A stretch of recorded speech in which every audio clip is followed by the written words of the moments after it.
Bonjour à tous et bienvenue dans cette nouvelle vidéo. Au programme du jour, allez, un coup de gueule, parce que mon marchepied, je l'attends toujours. Alors bien sûr, mon marchepied, je n'ai qu'à m'en prendre à moi-même, évidemment. Ceci étant, voilà, je ne demande rien à personne, juste le remplacement de ce marchepied et je vais bien évidemment payer ce qu'il y a à payer. Donc je l'ai démoli le 17 juin. Le lundi 22 juin, j'étais chez le carrossier déjà pour le démonter, pour être certain qu'il ne puisse pas se barrer en roulant. Il y avait théoriquement peu de chance, mais enfin voilà, comme ça on a fait place nette. Et j'avais rendez-vous avec le carrossier cette semaine-ci, en fait lundi et mardi, où le van a été réparé. Il y avait un petit dégât au bas de caisse. Je vous remontre la photo ici. Et donc voilà, ça a été réparé, je l'ai récupéré mardi avant-hier donc.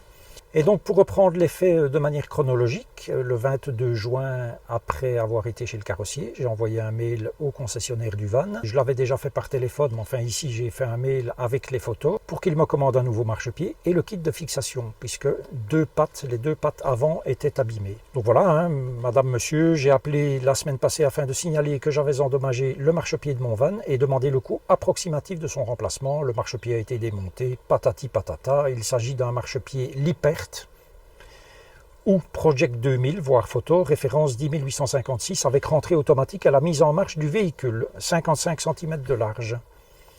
Pouvez-vous me donner un rendez-vous à partir du 8 juillet, puisque le van était en carrosserie les 6 et 7 juillet. Je reçois une réponse quasiment instantanée ou presque, me disant que ben voilà, il prend bonne note de ma demande et que son collègue reviendra vers moi. Donc ce mail, je l'ai envoyé au vendeur, on va l'appeler Monsieur V, et au magasin. Je reçois du magasin une réponse le même jour, me disant « Bonjour monsieur, je vais prendre contact avec l'usine car il n'y a pas encore d'éclaté de pièces pour le Twist V594 2020. » Là, les bras m'en tombent une première fois, puisque ce van, une des premières vidéos sur YouTube que j'ai trouvé le concernant, donc c'est le van chausson V594 VIP, la première vidéo date maintenant d'il y a plus de 10 mois. Donc qu'un concessionnaire se retrouve actuellement sans les éclatés de ce matériel, moi je trouve ça quand même assez étonnant. Et donc effectivement il m'envoie un morceau de copie d'écran sur lequel on voit qu'il a pour chausson 2020 intégral, profilé titanium, capucine VIP, profilé travel line, profilé VIP, profilé premium et rien d'autre. Bon, je trouve ça un petit peu bizarre, mais voilà, soit. Hein. Donc tout ça c'est le 22. Le 26, bonjour monsieur, donc toujours adressé au magasin, on va l'appeler monsieur M. Hein. Avez-vous des nouvelles concernant ce marchepied? Réponse, désolé, mais je relance pour la deuxième fois l'usine. Pas d'éclaté de pièces et donc pas de prix ou de délai. Bon, ça ne fait encore que quelques jours, donc ce n'est pas dramatique. Je lui dis que, moi de mon côté, j'ai vu le marchepied sur internet. Je vais y revenir un peu plus tard parce que c'est pas triste non plus. Et il me répond, bonjour monsieur, on ne commandera qu'à l'usine, pas sur internet. Si vous trouvez ailleurs, pas de souci. Si je suis mauvais, je pourrais traduire par va où tu veux, on n'en a rien à battre. Et puis il me dit en fin de journée, vous aurez des nouvelles de monsieur B, je vais l'appeler monsieur B, hein. Ni son nom ni son prénom ne commence par B, donc voilà. Mon collègue du service après-vente, je serai absent la semaine prochaine. Bien. La semaine suivante, je vois qu'il n'y a pas de nouvelles. Je renvoie un mail à la bonne adresse, hein, l'adresse du monsieur B. Bonjour, avez-vous des nouvelles de mon marchepied? Réponse. Les bras m'en tombent une deuxième fois. Bonjour monsieur, avez-vous un numéro de châssis? Bien à vous. Le van a été acheté chez eux, donc je ne peux même pas comprendre comment ils n'ont pas un dossier avec mon numéro de châssis. Et je suis certain qu'ils l'ont, mais bon. Bref, j'envoie une copie de mon certificat d'immatriculation. Hier, je reçois un mail du même monsieur B, donc hier, le 8. Bonjour monsieur, c'est quoi au juste le problème avec le marchepied? Je ne suis pas au courant. Les bras m'en tombent une troisième fois, mais comme je n'ai que 2 bras, il n'y a déjà plus rien qui peut tomber. Hein. Je réponds, bonjour, il est détruit. Ouvrir la parenthèse, est déjà démonté, et le bas de caisse est déjà réparé. Fermez la parenthèse. Si le gars est un peu intelligent, il n'y a plus qu'à avoir un nouveau marchepied et le placer. Et je lui renvoie toutes les photos des dégâts du marchepied. Et la cerise sur le gâteau, il me répond donc toujours hier, bonjour monsieur, on va laisser passer l'avion. Bonjour monsieur, parce que je m'occupe seulement des garanties et pas des commandes. Je suppose qu'un de mes collègues a commandé à nouveau pour vous. Je leur ai mis en copie. Voilà, donc ça c'était hier. Et donc évidemment, plus de nouvelles depuis. Donc je ne sais pas moi, je me demande si ces gens, ils ont vraiment envie de vendre, ou alors ce qui les intéresse, c'est juste vendre des nouveaux véhicules, et puis le restant, on ne s'en occupe pas. On entend tous ces commerçants se plaindre d'une chute de chiffre d'affaires à cause du fameux coronavirus et de la période de confinement qui en a découlé. Et voilà tout ce qu'on peut proposer comme service aux clients. Mais si moi je dois faire ça avec mes propres clients, puisque je dirige ma propre société, eh bien je peux vous dire que dans une semaine, des clients, il m'en reste 0. Voilà. Alors j'avais vu sur internet, sur un site que je vais citer, puisqu'ils n'ont pas daigné répondre, mon-camping-car.com. Donc j'avais trouvé ce marchepied, il y avait une légère différence dans la référence, c'était bien dit 1856, mais la suite était un petit peu différente. Donc j'ai envoyé un mail pour demander s'ils envoyaient en Belgique, question numéro 1, et 2, si le marchepied qu'ils proposaient, qui visuellement est absolument identique, pouvait remplacer avantageusement le mien que j'ai démoli. J'attends toujours la réponse, ça fait plus d'une semaine. Même chose pour une société aux Pays-Bas qui propose aussi ce marchepied à la vente sur leur site internet.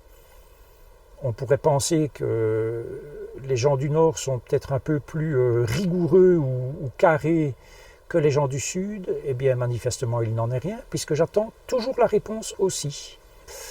Donc, messieurs les marchands, les vendeurs, les concessionnaires, je commence à en avoir plus que soupé de votre cinéma et de me répondre que oui, mais à cause du Covid, les livraisons sont retardées, etc. Il ne faut pas me la faire. J'ai des clients, je commande aussi, et bien sûr que pendant le confinement, il y a eu de grosses difficultés d'approvisionnement. Il n'y avait même pas de boulot du tout en ce qui me concerne. Mais depuis que le confinement est terminé, moi je commande quelque chose, que ce soit sur Amazon ou n'importe où, je reçois le lendemain. Voilà. Hier j'ai commandé un scanner pour un client, le scanner il est arrivé aujourd'hui. Donc il faut quand même arrêter de prendre les gens pour des imbéciles. Alors concernant Fiat, je ne sais pas si c'est beaucoup mieux, puisque pour ce qui est la partie porteur, je vais chez le concessionnaire Fiat. Pour ce qui est la partie cellule, bien évidemment, je vais chez le concessionnaire du van. J'avais constaté que les phares étaient mal réglés quand j'ai pris livraison du véhicule. C'était complètement à l'ouest. Il y en a un qui était beaucoup trop bas et l'autre qui était beaucoup trop haut. Et le frein à main, il ne serrait pas le véhicule quand le véhicule était même en légère pente. Il se laissait aller quand même un tout petit peu sur quelques centimètres. Voire dans une pente plus importante, il se laissait aller beaucoup plus. Et cela même en étant serré à fond. Et l'autre problème... de mouche. Et l'autre problème du frein à main serré au maximum, c'est que quand je pivote le siège, eh bien en fait, la base du siège allait taper dans la poignée de frein à main. Pour les phares, comme je changeais les ampoules, les 4 ampoules, les ampoules de feu de croisement et les ampoules de feu de route, des H7, je les ai changées le lendemain, donc j'ai été chez Fiat pour faire ça, j'ai payé 35 € je pense pour la main d'œuvre. Il en a profité évidemment pour faire le réglage. Pour le frein à main, j'ai attendu quelques jours et puis il se fait qu'on a été confiné, donc voilà, ça a traîné et j'ai été chez Fiat hier, j'avais rendez-vous pour régler ce problème de frein à main.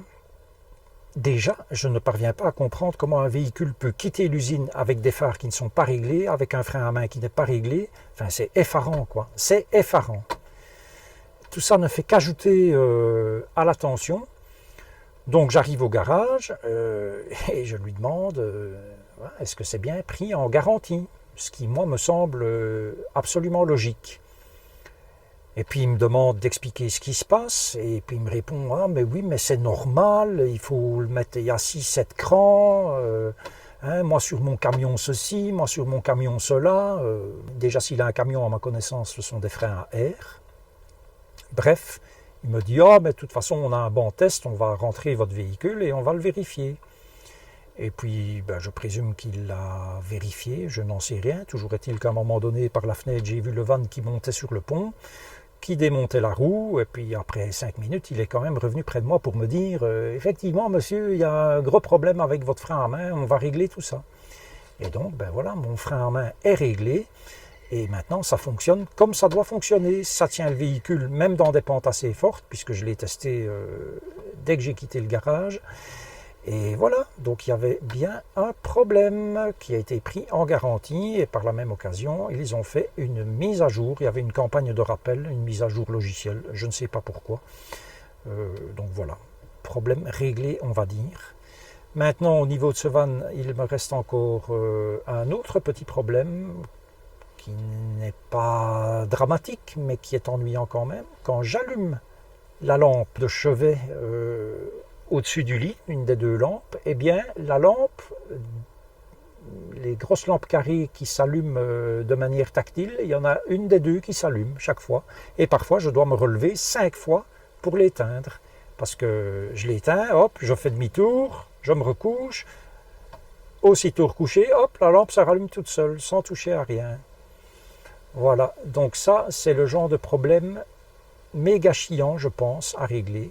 Qu'est-ce qui peut se passer? Je n'en sais rien. Mais voilà. Et autrement, voilà, oui, je suis mécontent de la manière dont mon problème de marchepied est géré, mais je reste jusque maintenant absolument entièrement satisfait de mon véhicule. Ça fait maintenant plus d'1 mois que je vis dedans. Et ma foi, tout se passe à merveille.